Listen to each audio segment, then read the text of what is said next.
Welcome to the Manuscript of Horrors channel. And today we have the story, My Sister Discovered a Universal Language, but she hasn't spoken a word since 2003. My sister is a genius. When she was about 13, she made this device that honestly still blows my mind. I've spent my entire life studying physics, and I still don't know what she did, or how, which is probably for the best considering how this all played out. I don't know how she did it, but what I do know is in the summer of 2003, the laws governing matter and atomic mass didn't seem to affect her anymore. She was invisible to the human eye, and she was speaking a universal language we've never been able to identify or reproduce. Before I get into this, though, have you ever seen Firefly? Allow me to quote, "I am very smart. I went to the best medic ed in Osiris, top 3% of my class, finished my internship in 8 months. Gifted is the term. So when I tell you that my little sister makes me look like an idiot child, I want you to understand my full meaning. This could have been written about me and my sisters. We come from a long line of gifted people. My father is a neurologist, my mother works for SpaceX, and my eldest sister is an artist whose work has been featured in galleries since she was 12. I'm a full-time research associate of high-energy density physics at a university I can't name without risking my career. And, like Simon Tam from Firefly before me, I don't tell you all of this to flaunt our intelligence or to make us look special. I tell you this so you can fully understand what I mean when I say Nirali made us all look like idiot children. In 2003, I was about to turn 17. My interests weren't like most teen girls, so I won't bore you with the details of what I found more entertaining than TV, books, or the mall. But more often than not, I was occupied with personal research projects. The first time Nirali made herself invisible, I was in the middle of a research rabbit hole. I was deep into some really heady academic articles when I heard Nirali pipe up behind me. "They're wrong, you know." I groaned inwardly. We'd had the knocking talk, but she was still so bad at respecting boundaries. "Nirali, what did we say about knocking?" "Oh," she said, and sounded genuinely surprised. "I didn't think about the door." "What?" I frowned and spun my chair around to look at her. My room was empty. Wait, empty? I looked around briefly before rubbing my eyes, wondering when I'd slept last and already writing the conversation off as an auditory hallucination. Shaking my head, I started to turn back to my computer when I heard her giggle. "All right, jerkhole, where are you?" "Right here," she giggled, her voice coming from directly in front of me. "What the? How? Did you hide the speakers again?" I stood up, taking a moment to really look around the room. She'd pulled a prank like this before, hiding a complex set of speakers she'd modified to create a confluence of sound she could manipulate. It would sound like someone was anywhere in the room she specified. She'd even made it sound like she was moving around. It was really impressive, especially since she'd only been 10 at the time. This time, though, she'd either gotten much better at hiding the speakers or something else was going on. She giggled again. "No speakers, just me." "Okay, just me. But how?" I folded my arms, looking in the direction of her disembodied voice. "That's going to be hard to explain." That was Nirali for, "You won't get it." "Try me," I said, because I'm stubborn. She did, though, and I didn't. I had the beginnings of a migraine chewing on my right eye by the time she was done. Almost none of it made sense. There was something about atomic frequencies and post-dimensional drift, superliminal desynchronization, and something she dubbed the Planck supratemporal parallel. It was all way over my head. "Okay," I said, rubbing my temple as I tried to digest it all. "But how did you get here?" "I walked." Infuriating. "I mean, how did you get in here?" I gestured widely to the door, which was closed, and the walls around us. "Oh," I could hear the shrug in her voice. "I just walked where the walls weren't." I squinted at the spot I thought she was standing. "You... what?" She sighed. It was a special sigh. It was the kind of sigh that told you someone much smarter than you was put out at having to dumb something down enough for you to understand. An embarrassed heat flooded my cheeks. I knew she was smarter than me, smarter than all of us, but it still made me feel like I'd failed simple math in front of Neil deGrasse Tyson and a puppy, and they were both disappointed. I walked where the walls weren't. The walls aren't everywhere, Divya. In fact, in most places like realities, the walls aren't there at all. So I just walked in those places. I wanted to see the proofs of this statement, though I knew she wouldn't have bothered writing them down except in scraps and incomplete snippets that only made sense to her. I also knew the proofs wouldn't make any more sense than her original explanation. Even so, it bothered me that I only understood what she meant in the vaguest, most conceptual way. It wasn't natural for me. That abstractness of thought warred with the linear way of my brain, making actual understanding impossible, and I hated it. Sana would have understood. Her brain worked that way, but not mine. I must have looked like I was struggling with it, and I was, because she continued on. Where I am, or technically when and how, everything is a Schrodinger's puzzle of is and isn't. All I have to do is observe the places where the state of something isn't, and go there. This wasn't helping. I mean, it was. I got the basic concept of what she was saying, but in terms of the practical application of physics, it was a mess of meaningless, science-y buzzwords. Nothing she said had any foundation in known science. She could have told me, I ate ice cream upside down and chanted purple backwards 30 times, and the wall turned to jello, but only as long as I looked at it from a 45-degree angle, and it would have been exactly as scientifically sound as what she'd actually said. Yet she was the one who was invisible, so the limits of my understanding and science itself had no bearing on her corporeal existence. Do you still have a body? I mean, can you see you? Oh yeah, she said, her voice pitched higher in excitement. I look like 100 versions of me laid on top of each other. Looking at my hands and stuff is kind of trippy, but I'm here. Cool. I had no idea what to do with this information. She started giggling again. What now? I can't believe you haven't noticed yet. Noticed what? I couldn't keep the flash of irritation out of my voice. It wasn't easy to accept the premise that she'd managed to trick physics into letting her pass through matter while being imperceptible to the human eye. But I'd had just about all the "how much dumber than Nirali are you" I could take for one day. What language am I speaking? I had to blink at that and think a moment. It's English, isn't it? She giggled again. Say something, I ordered in my most authoritative big sister voice. Nor again is there anyone who loves or pursues or desires to obtain pain of itself, because it is pain, but because occasionally circumstances occur in which toil and pain can procure him some great pleasure. If I concentrated, I could tell the words she was saying didn't quite match what I was apparently translating in my head, but I couldn't hear them for what they were.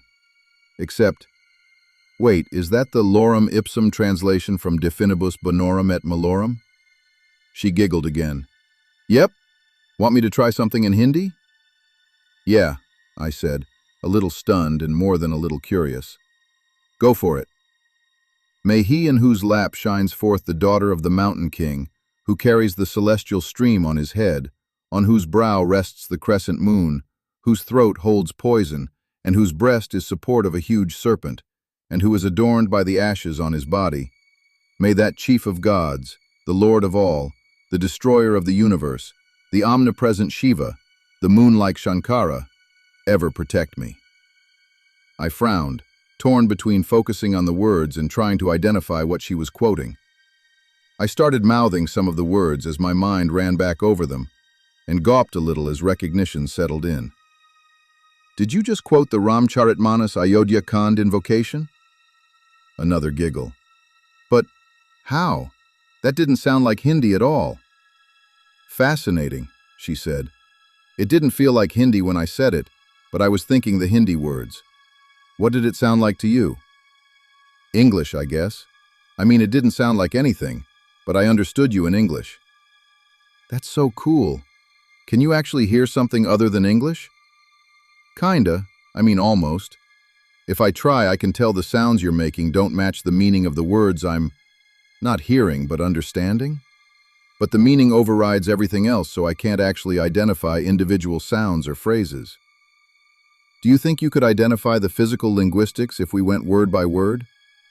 It may be the processing of complete phrases prevents the identification of individual phonemes.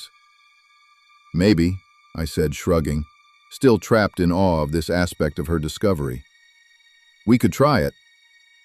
She had me run her through some general object identification to give me a chance to listen for the sounds she was making and how they differed from the words I knew, the words I was hearing. But I only ever caught the ghosts of divergent beginnings and ends. She thought this was hilarious. I thought it was magical. She started making regular trips to my room in this state, usually after lights out or when our parents were at work. I didn't blame her for sneaking.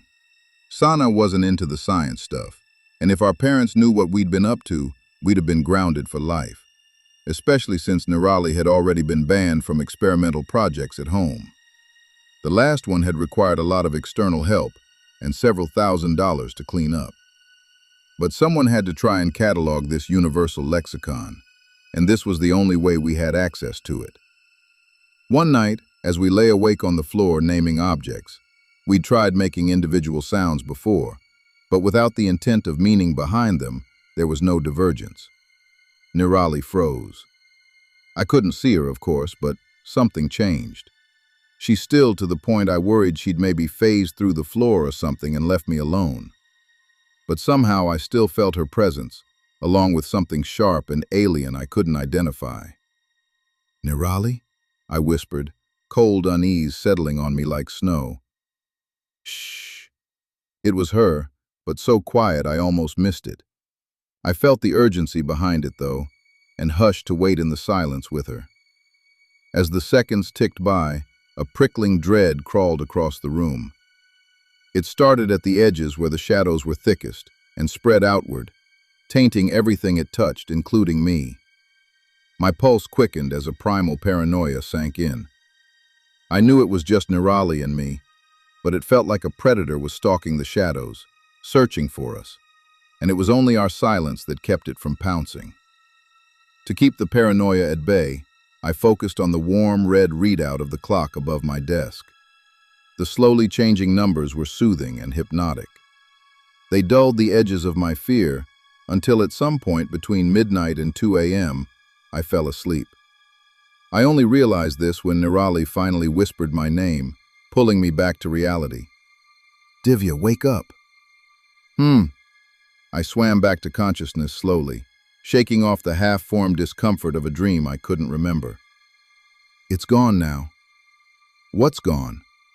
I rubbed the sleep still clogging my vision and blinked at the clock above my desk. So late. Had we really been laying on the floor for 2 hours? Nirali didn't answer. Not for a long time. Long enough that I thought maybe I'd dreamed her waking me up entirely.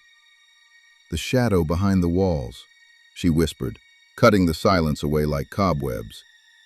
There was a weight to her words I couldn't describe that tickled the primal centers of my brain again, an ancient urge calling to me, telling me to hide.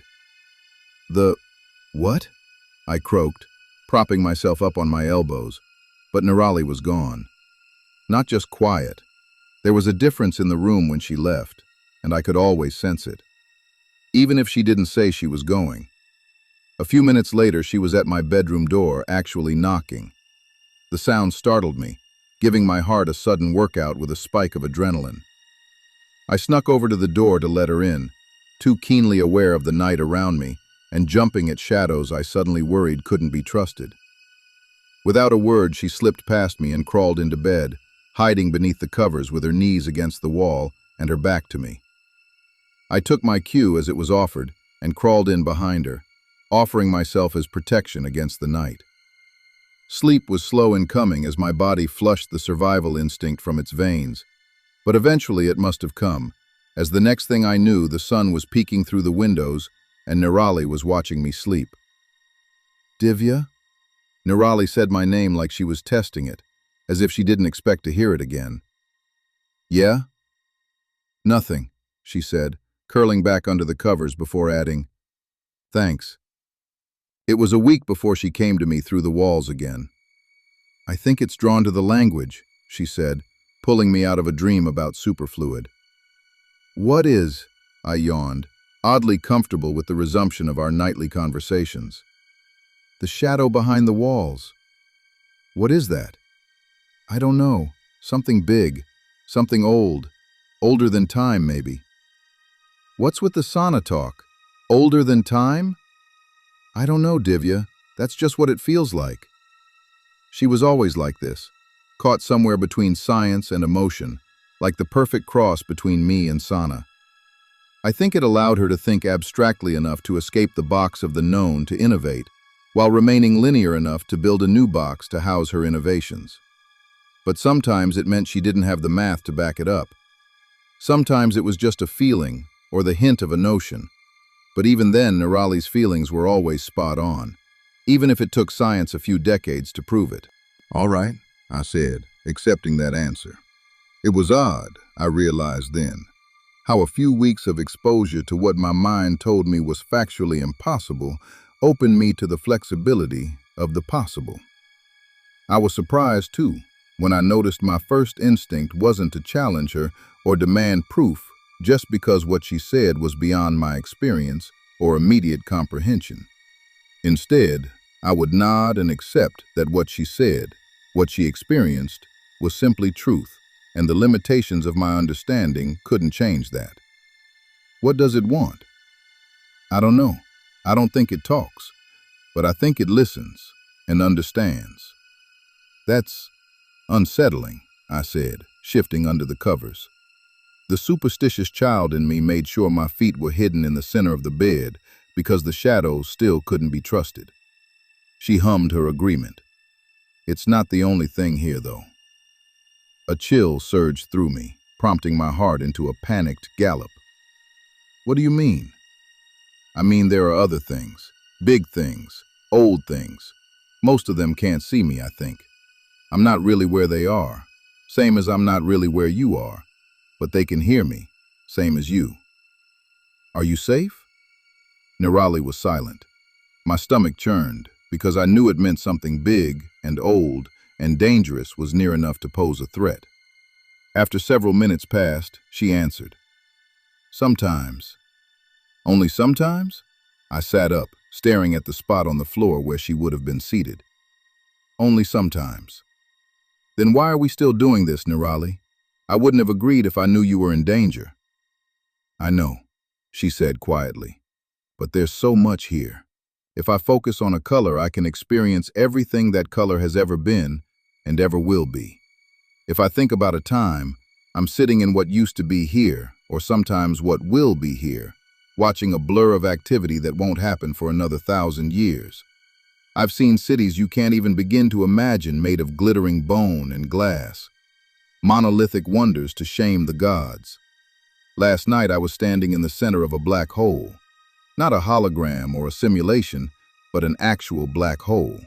Captured, contained, reproduced, harnessed, I don't know what, but it was here, and so was I.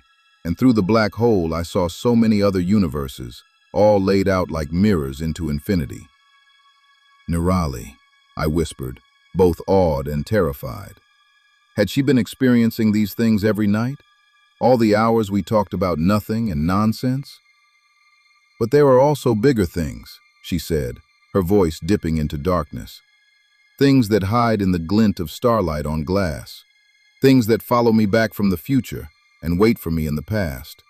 They skip like stones on water, only touching the surface for a minute and never with their whole selves. But even that much is too much. It hurts to look at them. There are too many shapes at once, and all of them are hungry in ways I don't understand. Tears welled in my eyes as I listened to her. It hurt to accept these things as truth. I couldn't understand them or touch them or even experience them myself, but I had to accept they were real, because my sister was invisible. She could pass through matter at will and spoke a universal language to me every night. But accepting all that also meant accepting that my sister spent every night compelled by her own curiosity to go back to this dangerous state again and again, only to be terrified by what waited in between. I'm glad they can't see me, but I don't think that will be true much longer. What? Why? The shadow behind the walls has been in my room all week. I can feel it following me around. It's listening now, but I don't think it will come in your room again. Nene, you have to stop this. I can't, she said, her voice thick with imminent tears. Of course you can. Just come back and we'll destroy whatever you've been using to shift. We can fix this. No, she said, the word wet and bent beneath an anguish no 13-year-old should have known. You don't understand. What could possibly be worth the risk? My heart broke in the silence that stretched between us. An eternity of pain and longing swirled between us, and one final fragile breath spoke of the tears she held back when she found her voice again. I can't speak English anymore. I didn't understand. Like the first time she described the math to me, this statement defied understanding. What do you mean you can't speak English anymore? I mean, I can't speak anything but this stupid between language, Divya. I tried and tried all week, but all that comes out now is this ugly mess of gurgles and scrapes and noises I don't recognize, and I'm so scared. I'm so scared, because they can still hear me when I'm out there with you, and out there, I'm not invisible. And you, and Sana, and Mom and Dad aren't invisible. And none of us are safe when I'm out there. And the only time I can talk right is when I'm in here, she sobbed. When I'm here with you. My heart turned somersaults in my stomach. I let this happen. I should have stopped her the day she showed me her stupid science-shattering trick. Nene, I whispered, and all I wanted to do was hold her until everything was right. You have to come back. I don't know what we'll do to fix this, but you can't stay there. I know, she said through a heavy veil of tears. I just didn't want to lose you, to lose us. You still have me, but I won't out there, not like this. I didn't have a good answer for her. We'll find a way to fix it, was all I could say, and we both knew it wasn't enough. We also knew that it had to be, because we didn't have a choice. I felt her presence fade, and a few minutes later there was a quiet knock at my door. Nirali stood on the other side, shaking as silent sobs racked her narrow frame. I gathered her up, shutting the door behind her, and together we curled around each other on the floor and cried. We cried until we passed out from exhaustion and woke up long after the sun had risen. I woke to Nirali watching me again and blinked away the haze of tear-stained sleep. Nirali? She nodded, mute, a sadness hanging over her shoulders. Can you? She shook her head. Nothing? She glanced up, looking over me and toward the hall as someone passed by. I could tell a million thoughts were flitting through her head in that moment, most of them conflicting. But after a minute or so, a stony resolution had settled in her eyes, and she scooted closer, waving for me to do the same. Her mouth was almost against my ear when something unimaginably foul rattled from her lips. A shudder of revulsion rocked through me at the sound of each mangled phoneme. I've never been so disgusted and terrified in my life. I could hear her voice, but it was dripping with caustic venom, dragging over hot coals, buried in the deepest ocean, and clawing at the edges of sanity with angry talons. It was wrong. And to this day it was the most vile, viscerally upsetting experience of my life. The words, this language, was never meant to be spoken by man. Science won't support me, but I know in my bones these words have power man wasn't meant to use. And yet, despite my mind rebelling from the mere sound of her voice warped around these hideous words, I still knew what she'd meant, as if she'd said it in English.